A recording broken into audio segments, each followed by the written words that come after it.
Hi, in this lecture we will look into the structure of HTML document, and we will also get into writing real HTML. Let me delete this. The HTML document consists of HTML elements, and to write HTML elements, we use HTML tags. The HTML tags are written inside the angled brackets. That is, an HTML element starts with the left angle bracket, then we write the element name, and then the right angle bracket. Then we write the contents of that element, and then end the element with the ending tag. This is the ending tag.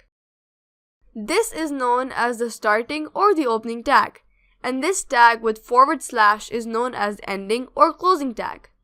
The ending tag is similar to this starting tag but with a /.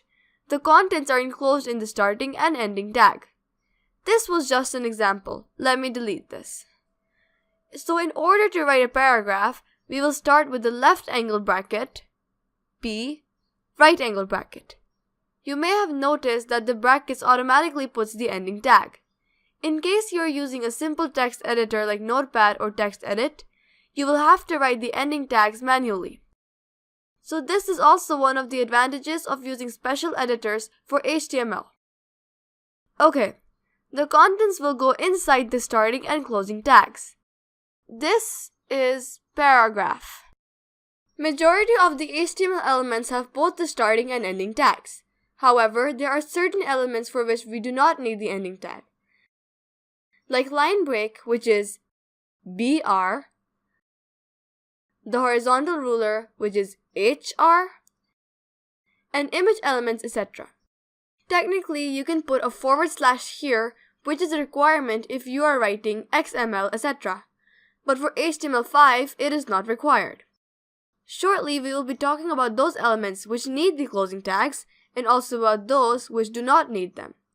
We will also discuss why certain elements need the closing tags and why are there elements without the closing tags. For now, just remember that the HTML element may or may not have the closing tag. The HTML document is contained inside the HTML element. This is the starting tag and this is the ending tag, and everything goes inside it. First, we have a head element, and then we have the body element. The head element is contained in the head opening tag and the head closing tag. Similarly, the body element is contained in the body opening tag and the body closing tag. This is important to note that the head element is used to give important instructions to web browser, and whatever we write inside the head element is not displayed in the browser window. So let's discuss this head element and why we need it. First, we can give our web page some title and it goes inside the head element. Then we can provide important information which is also known as metadata, such as the keywords and the description about the contents of our web page, and it is used by search engines like Google to find our web page. The head element also contains the links to our style sheets and JavaScript files, etc. The body element is the place where all your markup will go. For example, headings, paragraphs, images, etc. Everything here will be displayed in the browser window. So a typical HTML document looks something like this. We have the HTML element, and inside this element we have the head element and the body element. There is another important element which is technically not an HTML element, but we need it. This is the first element of any web page, and it is written as left angle bracket, ! Doc type, usually written in all caps, HTML, and the right angle bracket.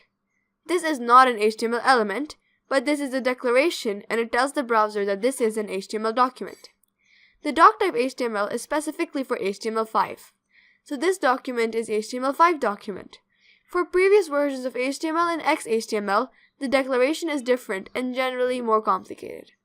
This may look overwhelming to you, but honestly this is nothing and you will need only a couple of minutes to master this. That's all for this lecture. See you in next lesson.